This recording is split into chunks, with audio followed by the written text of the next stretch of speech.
Yeah, thank you. Hi, everybody. Good to see you all. And I do want to apologize for going AWOL last week. I mistakenly thought that we're all Zionists here, and I thought Yom Ha'atzmaut was a night off. But again, I apologize. But Baruch Hashem, the Torah was not batel, and you all managed to hear a wonderful shir, so I don't feel as guilty as perhaps I ought to feel. Anyway, tonight's shir is dedicated a Refuah Shelema to Notah ben Zeisel, and for all those whose health has been affected by the war, an Aliyat Neshamot for Yitzchak Hirsh ben Eliezer, Talía Chaya bat Leah, and for the Eliyat Neshamot Avigayil Dvir's mother, Dora bat Louise, Zichrono Livracha, on the occasion of her third yahrzheit.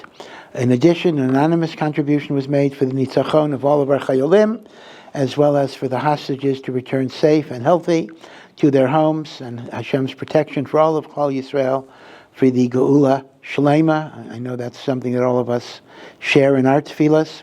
And finally, a special thanks for all those who have donated to the Tzitzis and Tefillin Fund. YIBONEH has already sent over 70 pairs of tefillin to the front lines. And the Rabbanut, the Army Rabbanut, has said that the demand is still very great. It's a wonderful, wonderful thing.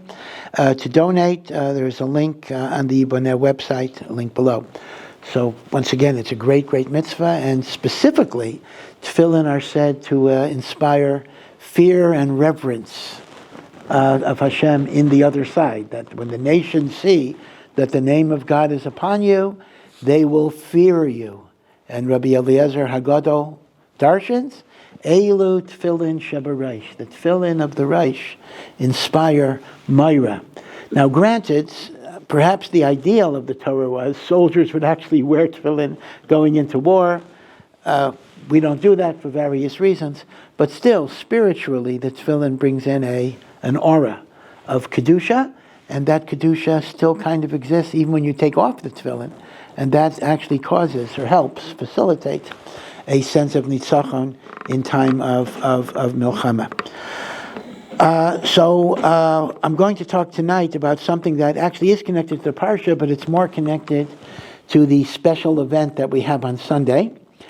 We know that we're in the middle of counting of the Omer, but Sunday is Lag BaOmer, the 33rd, Lag, Lamed Gimel, the 33rd day of the Omer.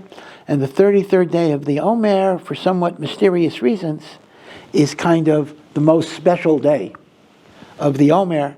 For example, according to most minhagim, not all minhagim, according to most minhagim, the avelut restrictions, the not getting married, the not getting haircuts, is at least suspended on Lag BaOmer. Some even say it's terminated, that even after Lag BaOmer you can do it, depending on your minhagim. There are many different customs how to observe. But according to virtually all minhagim, not all, Lag BaOmer is at least a cessation of the mourning. This year, there happens to be an interesting halachic leniency. And that is, since Lag BaOmer is right after Shabbos, so you actually have a heter this Friday to get a haircut in honor of Shabbos and Lag BaOmer. Now, you wouldn't be allowed to do that. If Lag BaOmer would be Monday or Tuesday, you'd have to wait. But when Lag BaOmer is adjacent to Shabbos, the halacha is you're allowed to get a haircut on Friday. Not Thursday night, but Friday. However, if you didn't get a haircut on Friday, you wouldn't be allowed to get a haircut till Sunday morning. You could not get a haircut Saturday night or shave or the like. So that's a special heter when Lag BaOmer is adjacent to Shabbat and the like. But what I want to talk about, though, is what is the big deal about Lag BaOmer? Why is it special? So first, one point that has to be made, according to the Shita of Rav Yosef Karo, Lag BaOmer is actually a non-event. Rav Yosef Karo basically says, some Sfardim follow this, that you got to observe 33 days of Avelut from the second day of Pesach through Lag BaOmer, And the Avelut terminates the 34th day of the Omer. Meaning, according to the sheet of the Mechaber, there is nothing special on Lag BaOmer. Which is kind of interesting because the Mechaber lived in Tzfat. I mean, Tzfat is right next to Meron. And yet, according to the Mechaber, there was no really Lag BaOmer celebration. But most Minhagim do have a Lag BaOmer celebration. I want to discuss what it is. So first of all, there is a tradition, and I'll discuss the source of that tradition. It's not so clear, that Lag BaOmer was the day that Rabbi Shimon bar Yochai died. It is the yahrzheit of Rabbi Shimon bar Yochai, and that is the origin of the widespread custom to go to Meron, where he's buried, on Lag BaOmer. It is called Hilula, the celebration, Hilula de Rashbi. Rashbi is Rabbi Shimon bar Yochai. If you've ever been to Meron, I assume, they always say every person must go to Meron once in their lives, but not necessarily twice. Meron is a place you have to go.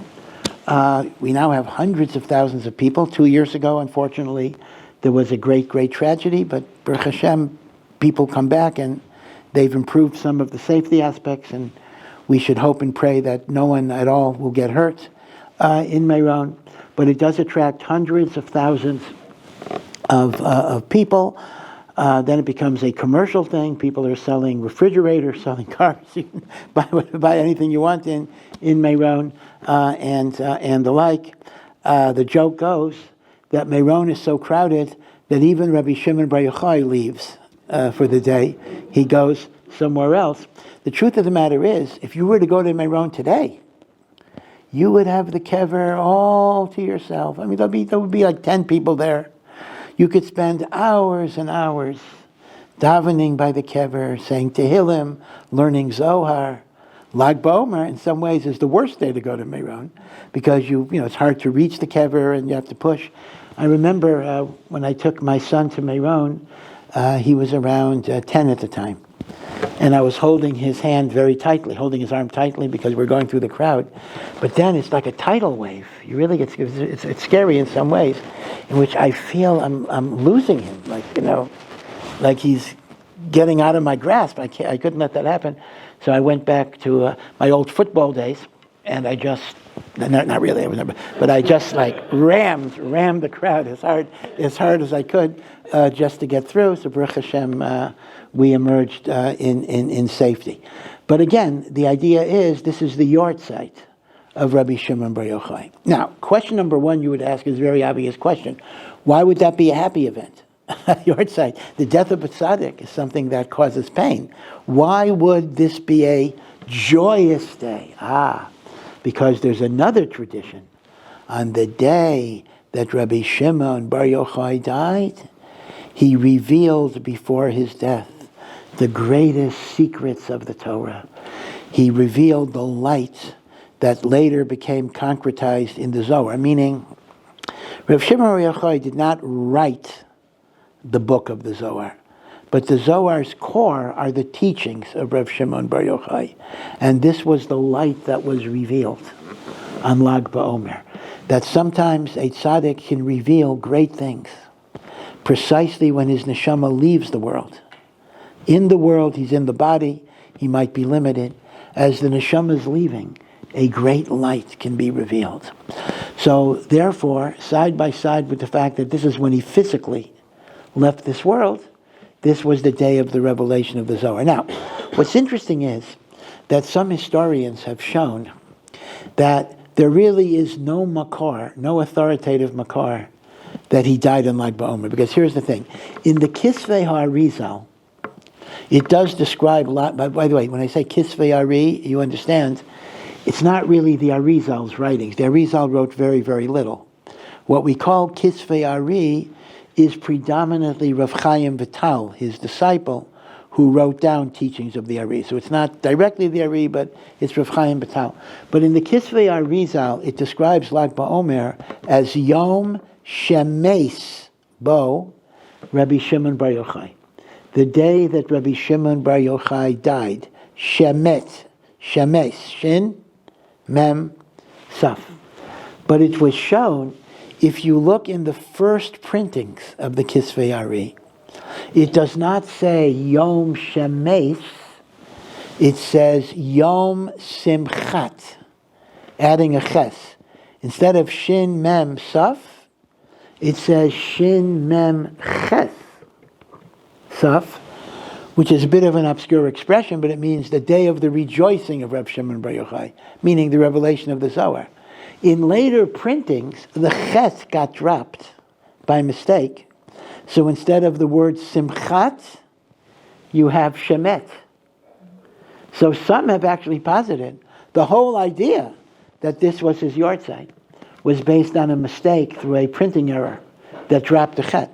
But be it as it may, whether he did die or didn't die on that day, that is said to be the day that he revealed the Zohar.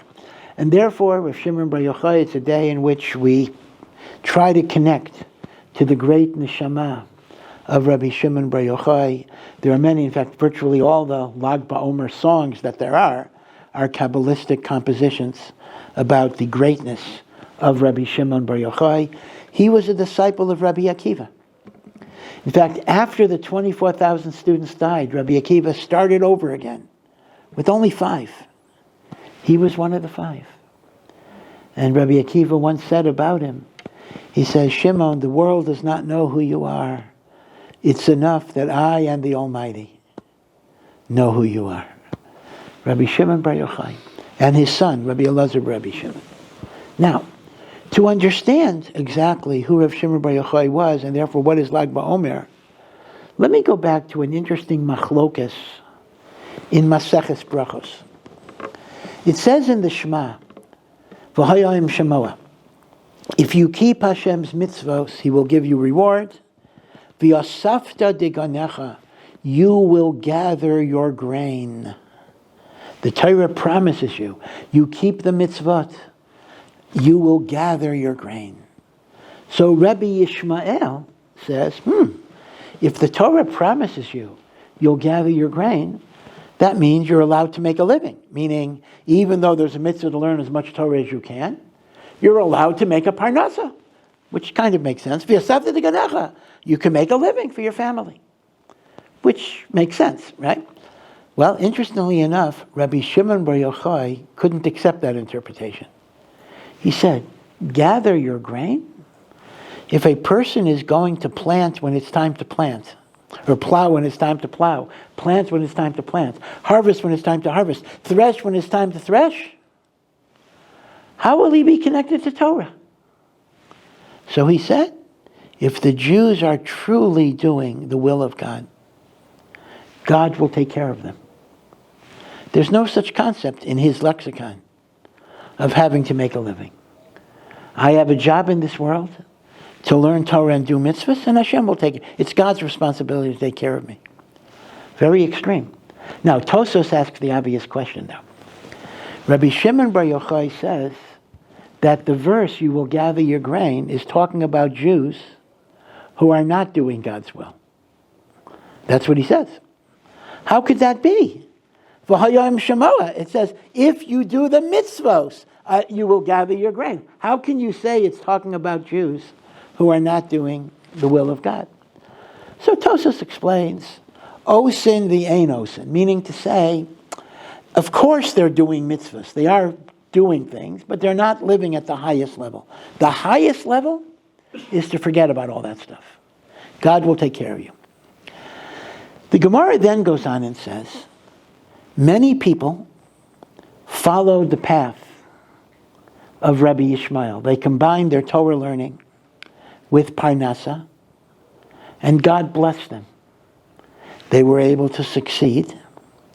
Many people followed the path of Rabbi Shimon bar Yochai, and they said, forget about Parnasa, forget about living, God's going to put the check in my bank every week. And it says they wound up starving. Now, as the Gemara indicates, that Rabbi Shimon bar Yochai's madriga is not for most people. Most people have to live in the world of Rabbi Yishmael. By the way, I want to point out, I think a lot of people misunderstand the nature of this machlokas. A lot of people think that the machlokas, Rabbi Yishmael and Rabbi Shimon bar Yochai, is kolel versus working. That Rabbi Yishmael says you should work and not kolel, and Rabbi Shimon bar Yochai says kolel. Now, the issue of kolel versus working is a very important question, and we can debate that with many, many different sources. But La'iluy's daiti, in my humble opinion, that has nothing to do with this machlokas. Because a person goes to kolel, at least he has a plan. I get X amount of money here, I get X amount of money here, and therefore I've complied with Rabbi Yishmael's principle that I have to be involved in economic planning. The chiddush of Rabbi Shimon bar Yochai is much more radical than just going to kolel. He's basically saying, don't do any planning at all. Don't ask, how am I going to get any money for this and that? Don't even think about it. You serve God, God will take care of you. Okay, so I want to point out that his position is extremely radical, and it's not just kolel versus working. It's you're not even supposed to think about where the money's coming from. And that's why the Gemara says, many followed his path, and they were doomed to failure. Now, it's interesting that what induced Rabbi Shimon bar Yochai to have such a radical view is because of his own life. He actually saw that in his own life. He and his son had to flee from Roman persecution because he had said some very derogatory, negative things about the Roman authorities.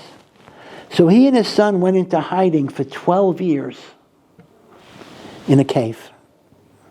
And in that cave, fruit trees, or right outside the cave, fruit trees sprung up, giving them fruit. Springs materialized out of nowhere, giving them water. Birds brought them meat. Of course, once you start thinking about the kashrus problems, there are a lot of issues. I mean, first of all, when a new tree is planted, you're not allowed to eat the fruit for 3 years. So why wasn't there an orla problem with those trees? That's question number one.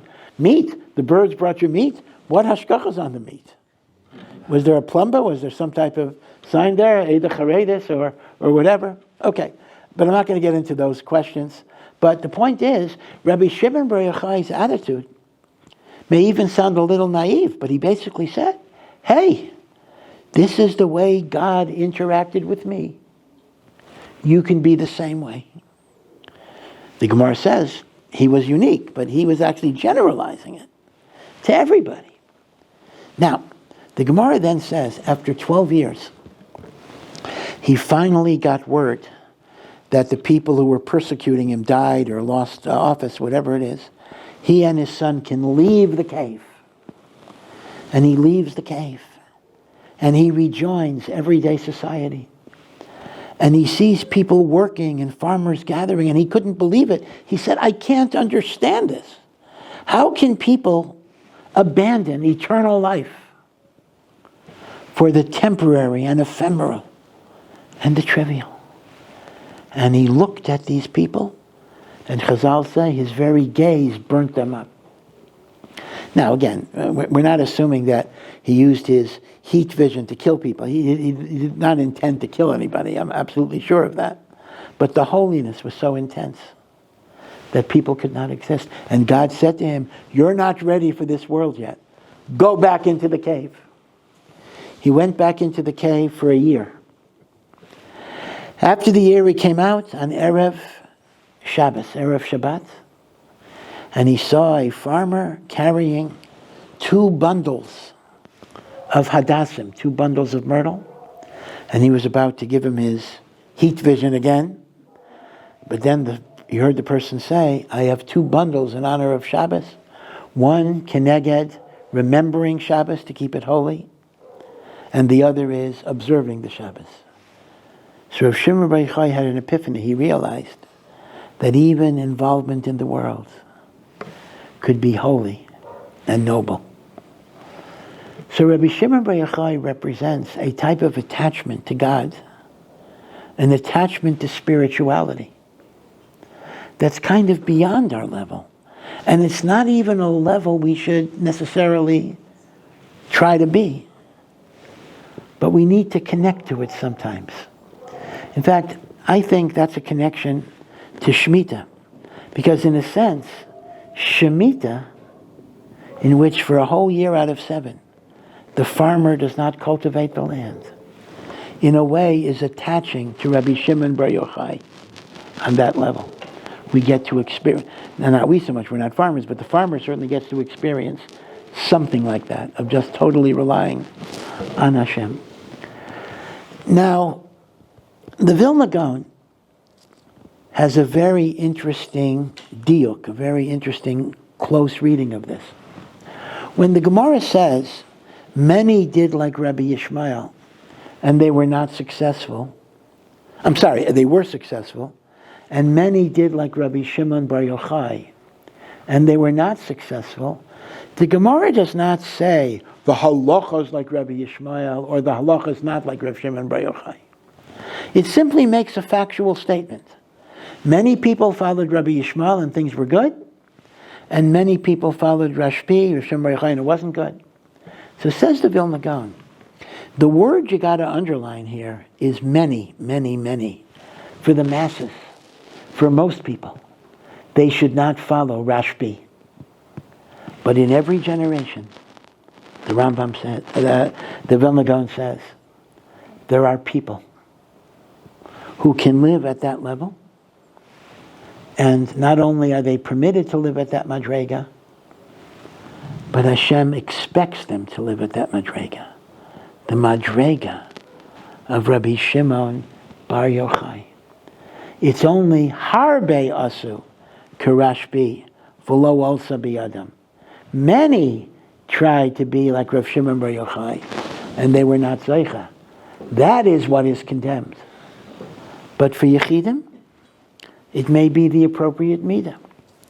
So obviously, the big question a person asks themselves, at least some people will ask themselves, is, well, am I a Rav Shimon bar Yochai person? Or am I a Rabbi Yishmael person?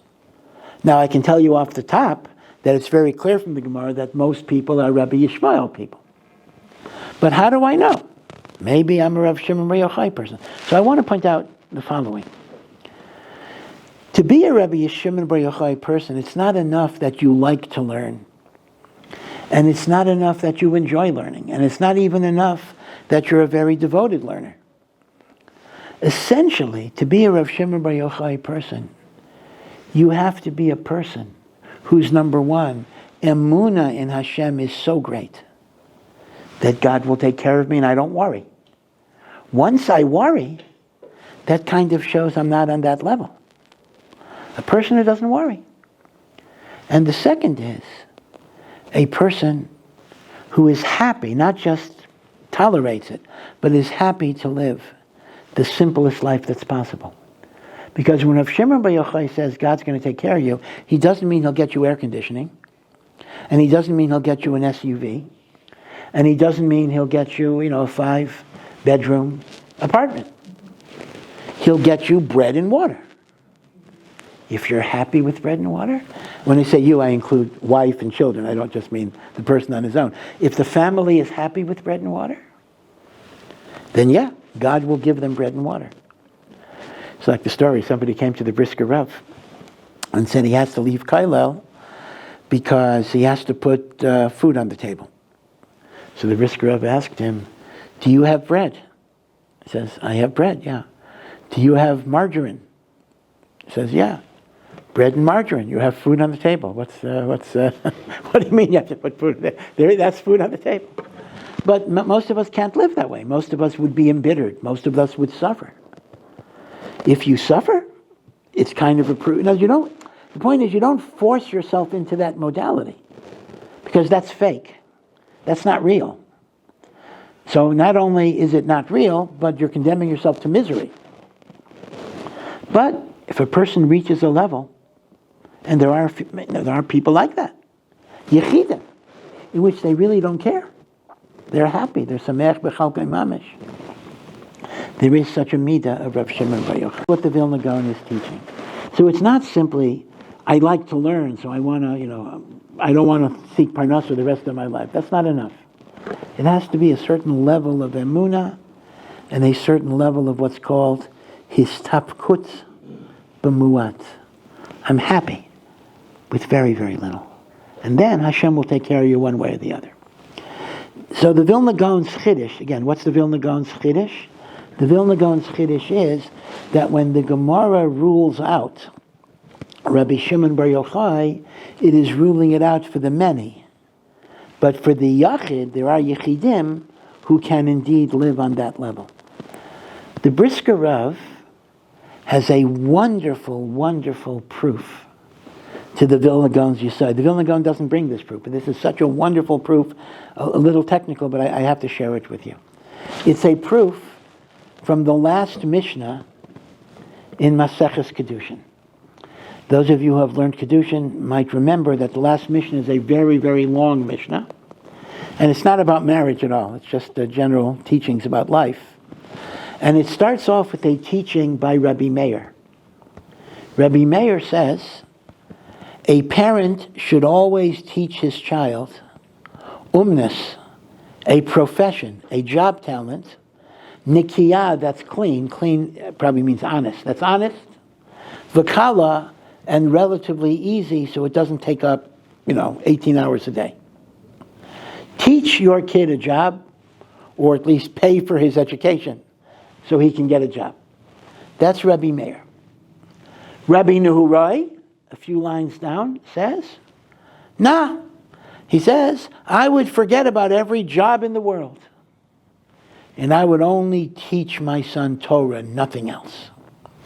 Now, b'pashtus, when I look at these two opinions, they seem to parallel exactly Rabbi Yishmael and Rabbi Shimon bar Yochai. Rabbi Meir, who says, I have to teach my son a trade, is Rabbi Yishmael's view that you have to have a parnasa. Rabbi Nehurai, who says, forget about parnasa, Torah is the only thing that matters, is Rabbi Shimon bar Yochai. So the pashtus is, I would just match up those two opinions with those two opinions, right? That's how I would learn.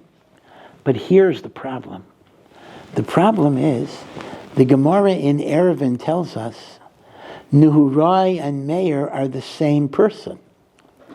They are the same person. In fact, Nehurai is simply Aramaic for Meir. What does Meir mean? To illuminate. Meir. Nahora is light in Aramaic. So here you got a problem. It's the same person. He starts off saying, you got to teach your son a job. And then he says, I would only teach my son Torah and I would forget about jobs. You can no longer say it's the machlokas, Rabbi Yishmael and Rabbi Shimon bar Yochai. It's a stira, it's a contradiction in the same person. So says the Brisker Rav, a beautiful answer based on the Vilna Gaon. The difference between the masses and the individual. Look at the different way the two statements in Kedushin are worded. The first statement is a generalization. Li'olam yelamed adam espeno umnos nikia v'kala. A father must always teach his son an honest and relatively simple profession. That's the klal. That's the directive. As a directive, the Gemara said most people should follow Rabbi Yishmael. But when Rav Nehurai makes a statement, who is also Rabbi Meir, he's no longer speaking about generalities. He's talking about his particular child. Eini melamed espeni el Torah, because he saw that his child was capable of living on the madrega of Rabbi Shimon bar Yochai. So through the Vilna Gaon's distinction, this answers what otherwise would have been a contradiction in the Mishnah of Kedushin. By the way, you can vocalize it instead of I would teach my son B'ni Torah. It could also be read Banai, my sons. And it makes me think of a famous story that maybe these are the sons of Rabbi Meir who actually died prematurely. Do you remember that the great Rabbi Meir, who was again a student of Rabbi Akiva, was married to a very, very wise woman, the daughter of another great rabbi, Rabbi Hanina ben Teradyon. And this wise woman, of course, her name was Broya, a great, learned, wise woman. And one day on a Shabbos, Rebbe Meir's 2 boys died suddenly. And she covered up their bodies on the bed. When Rebbe Meir came home, he asked, "Where are the children?" And Bruria said, "I have to ask you a shaila first. Someone gave me 2 precious jewels to watch and guard and hold on to till they wanted it back. And they've come back to me and they want the jewels back. Do I have to give it to them?" So Rebbe Meir said, "You're a wise woman. What are you asking me an obvious question? This is not your property. It was given to you to watch. Of course you have to give it back." So she took her husband up to the room. She uncovered the bodies and says, "These are the 2 precious jewels that the master wanted back. And we have to give it to him. You, my husband, gave me a psak halacha that we have to give it back without complaint." So I'm just wondering if perhaps the reference in the Mishnah in Kedushin, "I would only teach my sons Torah." Rev Meir is referring to these children before they died, which kind of adds poignancy to the story. How great they were, how holy they were. We don't really know how old they were. I really don't know if they were children, teenagers, adults. I don't think you see any context in the Gemara as to what their age was. They might have been adults even. Probably they weren't married because they were living in that home. But these were children, if my speculation is correct, that Rabbi Meir felt could have lived on the Madrega of Rabbi Shimon Bar Yochai, who was Rabbi Meir's colleague, again, and the like. So when we think about Rashbi, we think about passion. We think about devotion. We think about emunah. We think about bitachon. We think about Torah learning. We think about not being overly involved in the physical and material world, which, as Rashbi said, is chayei sha'ah. It is temporary. It is ephemeral. It is transient. One should focus on eternal matters. So that's one side of Lag BaOmer. Now, there's another side of Lag BaOmer, which is not at all connected to Rashbi, but it's connected to Rashbi's Rebbe, Rabbi Akiva. Rabbi Akiva had 24,000 Talmidim. Now again, let me go over it quickly. I think I may have gone over this, but in case I didn't, let me just go over it very, very quickly. Rabbi Akiva started off his life as a very ignorant shepherd. He was employed by one of the wealthiest landowners in Jerusalem, whose nickname was Kalba Savua. Kalba Savua means an overstuffed dog, because he was so hospitable that even if you were a dog, you would walk out stuffed. And those who have dogs know that dogs are never full. They can always keep on eating. But if you were in Kalba Savua's house, even the dog would walk out full. So he was righteous. He was hospitable. He employed this ignorant shepherd to be one of his shepherds, one of his workers. Akiva was a worker. For some reason, Kalba Savua's daughters, Rachel, fell in love with this ignorant shepherd. She saw greatness in him. She wanted to marry him. Her father was shocked. He could have gotten the best guy in Lakewood. He could have gotten anybody he wanted. She's marrying an Am Haaretz. So he took very drastic action. He made a vow that none of his wealth could be shared by this woman, his daughter, if she married Akiva. She married Akiva, and she lived in poverty. She lived in poverty. They lived in a barn. The Gemara says Akiva would take straw out of her hair. She lived in poverty. Again, I have to admit, it's hard to understand the father a little bit, but indeed the father was very committed to this. She got nothing. Not only did she get nothing, but she sent her husband away to learn for 12 years. And he started with the first graders learning how to read. And after 12 years, he came to pay a visit to her. And he overheard a neighbor say to her, "What type of husband do you have that just abandons you?" And she said, "For Torah, I wouldn't mind if he'd go back for another 12 years. He didn't even have a cup of coffee with her. He went back for another 12 years. Again, there are a lot of kashas on the story, I understand. I mean, he couldn't say hello. Some say he couldn't say hello. If he would have let himself see the pain of her life, he wouldn't have been able to go back. But he knew that was his destiny. She knew that was his destiny. And again, let me make the obvious point. If she did not want this, not only he would not have been allowed to do it, but he did it because she wanted it. And she knew this was his destiny. But if he would have had a cup of coffee with her, he wouldn't have been able to go back. He had to hold in that emotion. So, after another 12 years, after 24 years of learning, 24 years, he is now the greatest rabbi in Israel. He comes back with 24,000 students. 24,000 students. Can you imagine that? The largest yeshiva in the world today. It's a machlokas how you count it. It's either Mir here or Lakewood in New Jersey. But whatever the number is, it's no more than 8,000. 8,000 is your approximate number of the largest yeshiva in the world.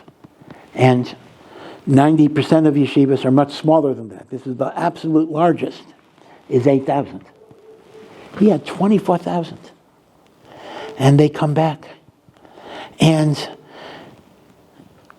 this woman in rags wants to come up and speak to Rabbi Akiva. And they think it's a crazy woman.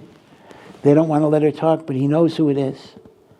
And he says to them the famous words, "Shali v'shalachem."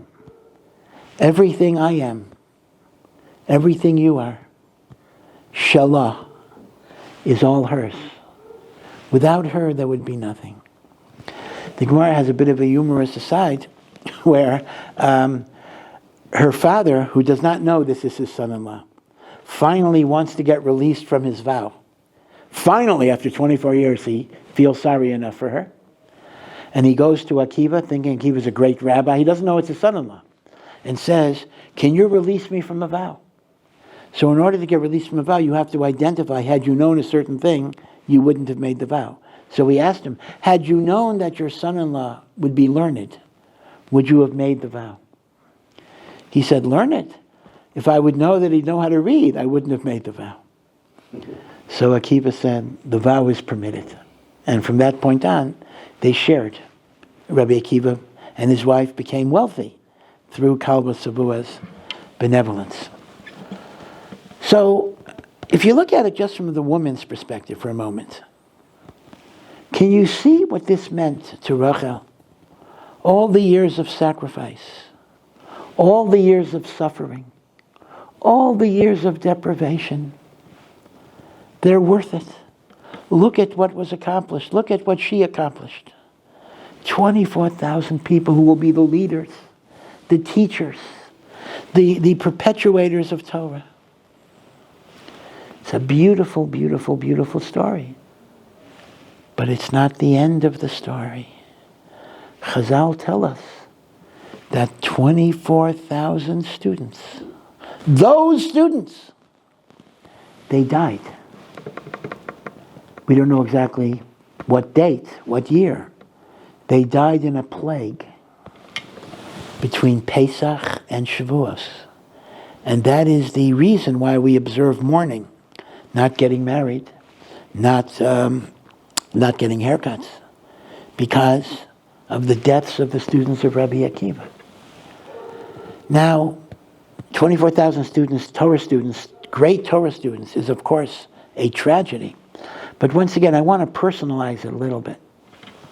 Look at it from Rachel's perspective. Her life was filled with suffering. She finally sees a purpose, and then everything collapses into the dust. Rachel died a short time after the students died. It's my undocumented speculation. I have no proof of this whatsoever, that this killed her. The deaths of the 24,000 students broke her because she suffered so long and so intensely. And she finally saw the reason for it. And then it's all taken away and collapses in the dust. I think, again, don't ask me for a source, I don't have any source. I think it did kill her. Rabbi Akiva lost his precious Rachel shortly after. They were reunited. And interestingly enough, it didn't break Rabbi Akiva. Rabbi Akiva started from scratch. Rabbi Akiva lost everything. He found 5 students to teach. One of them were Rav Shimon bar Yochai, who was that group of 5. And the Gemara darshans from Rabbi Akiva the idea that no matter what you did when you were young, don't give up when you're old, having children or whatever it would be, because you never know which will be the blessing that God gives you. All that Rabbi Akiva accomplished with the 24,000 was lost. What he did with the 5 is the oral law that continued in the Mishnah, the Gemara, and the like. So here's the thing. People ask the question, okay, 24,000 students, really, really bad. But to be brutally frank, we've had worse. We've had Holocaust, we had communities being wiped out. Why am I still, almost 2,000 years later, why am I still mourning the deaths of the students of Rabbi Akiva? And the answer is the following. It's not so much I'm mourning their deaths, because we've had other deaths. But Chazal tell us the reason why the students of Rabbi Akiva died. They died because they did not show proper kavod, respect, honor to each other. What does it mean they did not show proper respect? Are we to assume, let's say we had a video of them. They're pushing each other in line. They're calling each other idiots. Rav Hirsh says a very beautiful thought. Rav Shimshon Hirsh says, we can assume that the students of Rabbi Akiva were behaving exactly correctly. Polite, derech eretz. They weren't pushing. They weren't calling each other names. But kavod, he suggests, is not a matter of etiquette or politeness. It's a certain attitude. The shorish of kavod, Rav Hirsh writes, is from kaved. Kaved is heaviness. I don't mean physical heaviness, but the notion that I look at another person and I see their significance, I see their weight, I see their gravitas. I see them as significant. I'm not just polite to somebody that I look at as an inferior person, but I'm polite because I'm a tzaddik. Rather, I genuinely strive to see the dignity and importance and significance in what that person is offering. And that, Rav Hirsh says, was something some of the students of Rabbi Akiva lacked. Maybe because they had such a great teacher that they felt they didn't need to learn from each other. Hey, who needs you? I'm connected to the big guy. It's a bit of a problem, especially since Rabbi Akiva was the one who taught.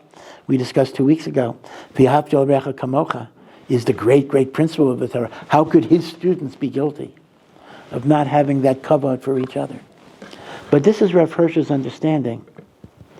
They didn't show proper kavod. And that's why God took them. Because you might ask the question, well, even if they're guilty of that, do you deserve to die for that? Is that an avera that you die for? The answer is, it's not so much that, God is punishing you. But they could not be the leaders of Judaism. They could not be the teachers of Torah of the next generation. Because if a teacher of Torah does not see the significance, the radiance, the goodness of the other person, they cannot be one who conveys God's Torah. So they were taken. Again, not so much God is punishing them, but they can't be the ones. They can't be the ones who bring Torah to the next generation. Rabbi Akiva had to start again. So this is why we commemorate the tragic deaths of the students of Rabbi Akiva. Now, there is a tradition, and this is the second aspect. The first aspect of Lag BaOmer is Hilula Derashbi. It is a celebration of Rabbi Shimon Bar Yochai. The second explanation of Lag BaOmer is it is the day that the plague stopped. The plague stopped. Maybe it either stopped permanently, or there was a hiatus that on Lag BaOmer it stopped. And therefore it's a simcha on Lag BaOmer because that's when the Talmidim stopped dying.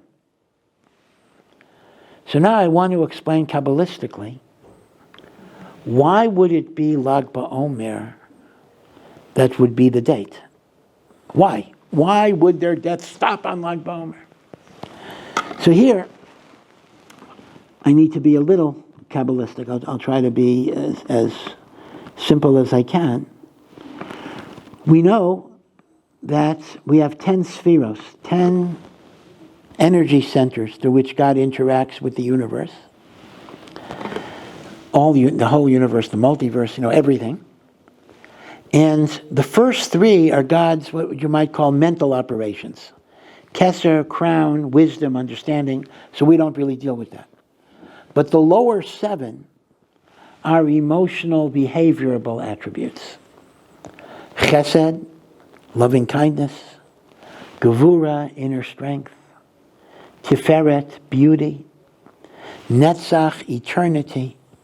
Hod, glory. Yesod, foundation. And the last one, the 10th one, or the 7th of the lower 7, is Malchus, kingship. And exactly what the manifestation is a complicated thing, and we could spend many, many shiurim on it. I don't want to advertise another shiur, but in the center in Or Sameach, we've been learning the beautiful sefer Tomer Devora, and we've been going through Spheros. Now, I cannot claim that my Tomer Devora shiur is the best one on YouTube, but I think I can claim it may be the longest on YouTube. We're already up to 85 sessions. So it's long. We've done it. It's a small sefer, but we really were marich. We were very, very lengthy shiur on it. So it is a long series of shiurim. But the Tomer Devora is basically explaining the ethical meaning of the spheros. Now, the way it works is each sphera is linked to a biblical personality who exemplifies that spiritual energy. So loving kindness is Avraham. Inner strength is Yitzchak. Tiferes, beauty, which is really the synthesis of Chesed and Gebura, is Yaakov. Moshe represents eternity, and Aaron represents glory, and Yosef represents foundation, and David HaMelech represents Malchus. So we link each of the lower 7 spheres to a personality, and you'll notice that in this type of nomenclature, Moshe and Aaron are before Yosef. Moshe is 4, Aaron is 5, Yosef is 6, even though Yosef lived earlier. And the Ushpizin, once you go with this is one of those things that permeates everything. The Ushpizin is based on the Spheros and these personalities. And the 7 weeks of the Omer are based on them. That is, week 1 is the week of Chesed. That's the week of Pesach. Week 2 is Gevura. Week 3, right? So first week is Avram's week, Yitzchak's week, Yaakov's week, Moshe's week, Aaron's week, Yosef's week, David's week. Now, to make it further, each day, now there happen to be 7 weeks, and there's also 7 days in each week. So each day of the Omer is connected to a sphera both by virtue of its day and by virtue of its week. So it gets quite complicated. So let's take day 1 of sphera, which is, of course, the second night of Pesach. That's called Chesed Sheba Chesed. It is the day of loving kindness situated within the week of loving kindness. Super Chesed. The second day is called Gevura, inner strength. Sheba Chesed, within the week of Chesed. And don't confuse that. Don't confuse the second day of the first week, which is Gevura Sheba Chesed, with the first day of the second week, which is Chesed Sheba Gevura. So you actually have 49 permutations. And, this actually deserves a whole series of shiurim, but you can actually get books, Hebrew and English, that try to correlate what is the spiritual essence of every day of the Omer. Now, based on that map a little bit, let's look at Lag BaOmer. Now, Lag BaOmer, day 33 of the Omer, is the 5th day of the 5th week. Because 4 weeks, we finished it last night, is 28 days. We're now in the 5th week. See, it's a little confusing because we're counting it's 4 days and 1 day. 4 days and 2 days, right? We're counting it. But we're in the 5th week. Okay, don't be thrown off because we haven't finished the 5th week yet. So what is 33? It is the 5th day of the 5th week. What is that? That's Hod, glory of glory. Double dose of Aaron. Aaron squared. Aaron represents lover of peace, pursuer of peace, seeing the good in others, seeing the value in others, seeing the significance in another person. And when it's an Aaron, the whole 5th week is the week of Hod. But when it's Hod Sheba Hod, the sensitivity is very, very strong. That's the spiritual vibration. So now we can understand why Rabbi Akiva's students didn't die on that day. If the reason for their death is they didn't see the significance of the other. On the day of Hod Sheba Hod, they became liberated from their myopia. They became liberated from their prejudices. And maybe it didn't last. Maybe the next day it started again. But at least on that day, Hod Sheba Hod, I can see the radiance of your neshama. My vision gets clear. And that's why the students of Rabbi Akiva were liberated. So, B'kitzur, to summarize, we see 2 different things here. On one hand, we're celebrating Rabbi Shimon bar Yochai. And on the other hand, it's Hod Sheba Hod, glory of glory, in which the students of Rabbi Akiva stopped dying. Interestingly enough, these 2 faces of Lag BaOmer may be a little bit inconsistent with each other. In other words, we're being called upon to engage in 2 opposite types of spiritual reflection. Because when I look at Rav Shimon bar Yochai, what I see is zealousness, passion, true believer, looking down at the people who have to work and do all that other gashmias, materialistic stuff. When I ponder Hod Sheba Hod, I'm looking at tolerance, unity, Avat Yisrael, accepting people for who they are, just like Aaron was Ohev Shalom for Rodef Shalom. Now, in the world that we live in, these 2 dimensions are often in conflict because you often find that the more passionate I become about my divine service, the less tolerant I am of people who are not living up to my standards. I see them as failures. I see them as substandard. I see them as inadequate. Sometimes I'll call them a Amalek or whatever, Erev Rav or whatever it will be. And then the other way around. the people who are tolerant, big tent, accepting, generous, nice, they don't stand for that much. They say, I'm okay, you're okay. You believe in gay marriage, you believe in abortion on demand. Okay, who am I to judge? So, you seem to have two personality types. You have the Rabbi Shimon bar Yochai zealot, who stands for the truth and will never compromise. And then you have Aaron, nice guy. He'll even build a golden calf if people want it, so to speak. So you're one or the other.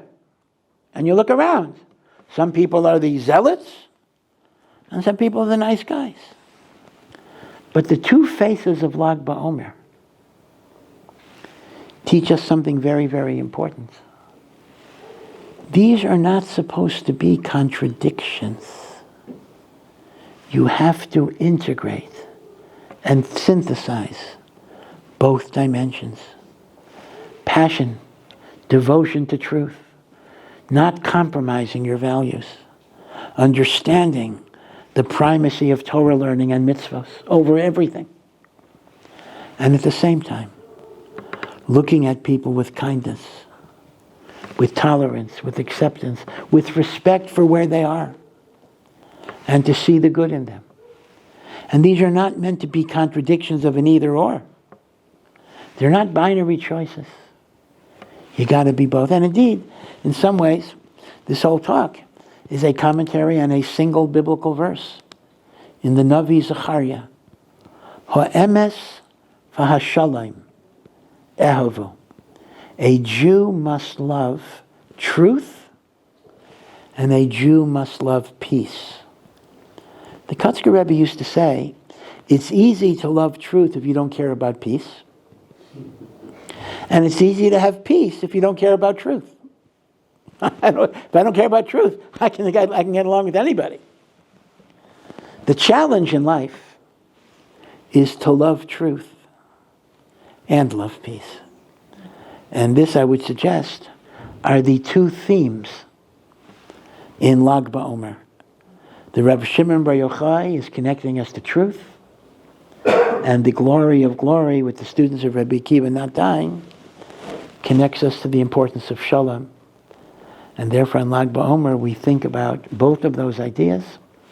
And Be'ezrat Hashem, Lag BaOmer is not just one day, but the thoughts of Lag BaOmer should carry us through in our daily lives. Again, I say virtually every week that if there was any silver cloud or silver lining in the dark clouds of war, it was the sense that in many, many ways, the bridges of separation between different parts of our society, the separation bridges have been built, meaning there was separation and bridges have been built. Unfortunately, we already see that some of those bridges are beginning to disintegrate. We kind of are getting back to our bad habits. And maybe Lag BaOmer could be a time of reevaluation where we try to get back on the course that, Baruch Hashem, we were on for several months following the brutalities of October 7. And in that way, we can be Zocha to be ready to receive the Torah and Shavuos. And even more importantly, to be Zocha to receive the Mashiach and the Geula that should come b'mheira v'yameinu. So thank you.